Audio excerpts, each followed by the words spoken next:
A few days ago, I asked all of you guys to send me some manhwa, webtoon, and manga recommendations, and I was sorting through them, looking through different things to read, and got quite a bit of recommendations that there's a list that I need to go through because there's just so much quality content you guys have given me, but there was one series I saw, and I was like, oh yeah, this series exists, and I should get back to actually reading it, and that series is Hero Killer. I actually made a video on this series a while back, like months upon months ago. It was quite a while ago, but at the time when I was reading Hero Killer, it was relatively new. There wasn't, let's say, a lot of chapters out. There was like maybe about 15, 20 chapters at the time, but when you look at actually what is out now, it's like over 100 chapters. I was like, holy crap, there's a lot of content now for Hero Killer, a lot for me to really dive into and read, and so I was like, okay, you know what, since I kind of held back reading this for a while because I caught up, I finally have something to dive into, and so I sat down, dedicated some time to reading Hero Killer,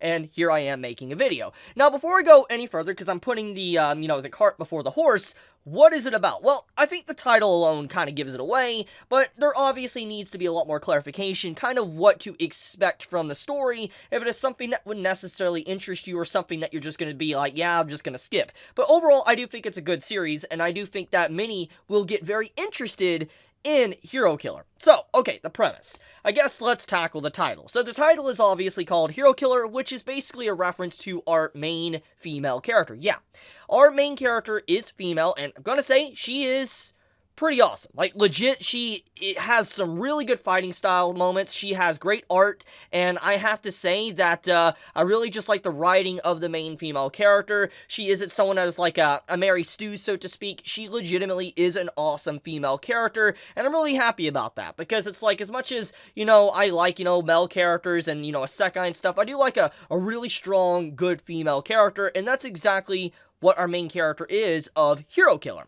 Now, the reason why she is given the title or the name Hero Killer is because when she was young, her sister was murdered by heroes. And these heroes, got rid of her sister, and she vowed revenge. So basically, it's a revenge story. But there's more to it than that. So basically, these heroes killed her sister, and the whole premise, at least at the start, is her, our main female character, trying to figure out which hero killed her sister, who was a part of it, who was involved, etc. And in a way, you could kind of say this is a spin on the Punisher, so to speak. Because if anyone remembers, with, the Punisher, he's someone that, gets rid of the vile corruption that is on both sides. To the heroes, to the villains, anyone that is kind of breaking the law, the Punisher gets rid of them. And that's kind of, in their own way, what the main female character does. She is pretty much the Punisher. She goes out and she gets rid of people that legitimately have crossed a line. But if you are relatively a good person, she will spare you. She won't kill you. And that's kind of at least the general premise of her character so far, at least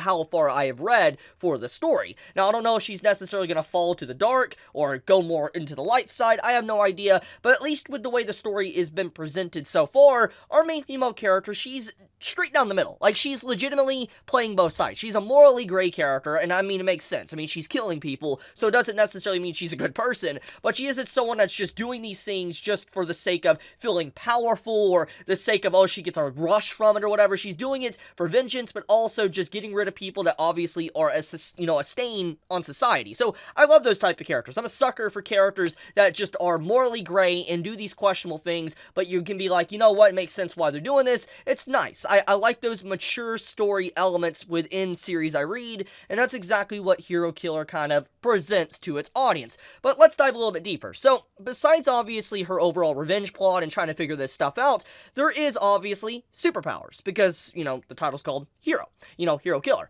So everybody's obviously going to have individual powers, etc. Some might have the power of lightning, some might have the power of, let's say, fire, or super speed, whatever, reading, the future, seeing the future, so to speak. There's obviously going to be different powers within the story. And our main female character's power is pretty interesting. It kind of goes into the realm of something you would expect from any type of series that has, like, a main character, main female character, whatever, someone that is able to use multiple powers at once. And that is what our main female character is capable of. She is capable of stealing other people's abilities. Yeah, you heard me. So if anyone has obviously read My Hero Academia, heard of it.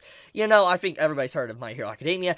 The big point is that our main female character, in her own way, is all for one. Yeah, I'm not even joking. Like, she's legitimately all for one. She's able to take other people's powers and use them. And when I mean take them, I mean take them. Like, let me give some, like, requirements for her to be able to use these abilities. So it's not as simple as, say, what All for One does, how he could just put his hand on you and your power's gone. It's not like that.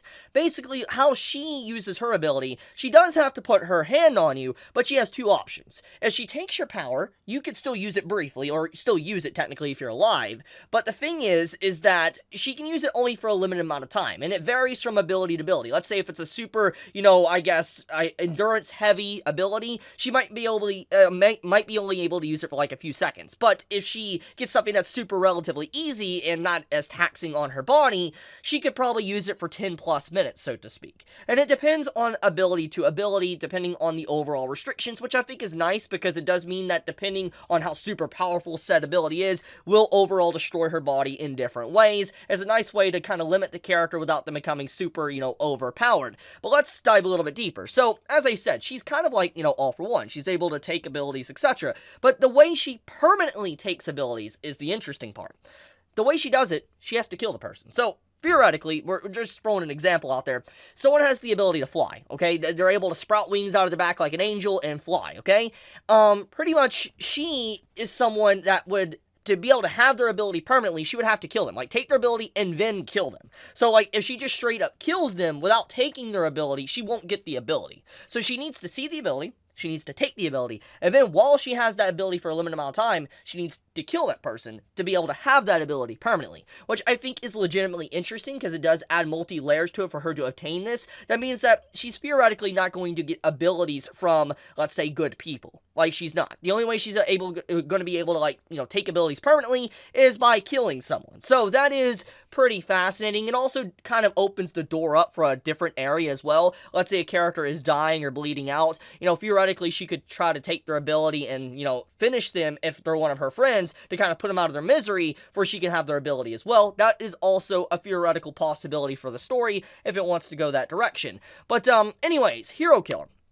What I've read so far, the story is pretty interesting. It kind of, honestly, it reminds me of those really early good days of My Hero Academia. And I know I've talked about this subject so much until I'm blue in the face, I have. But, I mean, as much as people like to make fun of My Hero Academia, at least nowadays, it was very popular. It still is popular, and people love the series. I still love My Hero Academia, and if you love that beginning segment of My Hero where we had All Might kind of leading the charge, he was the symbol of peace, and you had the whole element of hero society versus villains, and how villains are kind of shoved down and all that, it's kind of the feeling I get from Hero Killer from just a different perspective. It's kind of like we're following Shigaraki more, so to speak, at least in the beginning stages. So I do like Hero Killer quite a bit. It's a really interesting story, and it definitely has some good writing so far. Obviously, things like this can change as I continue to catch up, but at least from my early stages of the first 30-so chapters, it's been quite a fun read so far. And yeah, you heard me, I'm only around like chapter 31 right now, so I still have a lot more content to kind of dive into, because there's over 100 chapters now, and I'm curious to see the overall development of the character. I've seen some images of the characters, but overall, I am pretty excited to see her journey, because with the latest content that I read and all that, there was this whole raid on District 17 where the villains straight up won. Like, they straight up wiped out a hero organization. I'm like, yo, that's pretty freaking cool. Like, the heroes getting straight wiped. And it's like, that's nice. I mean, yeah, obviously these heroes are kind of corrupt in their own way, but it's like, I do like the fact that, we're seeing heroes just taking L's back to back and all that. It's nice. It's a nice little change up or mix up to storytelling, because we have so many stories nowadays that's just oversaturated with heroes trying to, just be heroes and they're always winning, etc. I like seeing the twist where the villains win from time to time. So that's exactly what is obviously being offered with this series. So yeah, I guess I'll leave it at that. If you are interested in Hero Killer, link is down below. Check it out. It's good. It's really good. I recommend it. You can read it for free as well. Like I said, link in the description. But I guess I'll leave it at that for now. Thank you so much. May you all have a fantastic day or night wherever you live. Be safe. Stay healthy. Chibi out.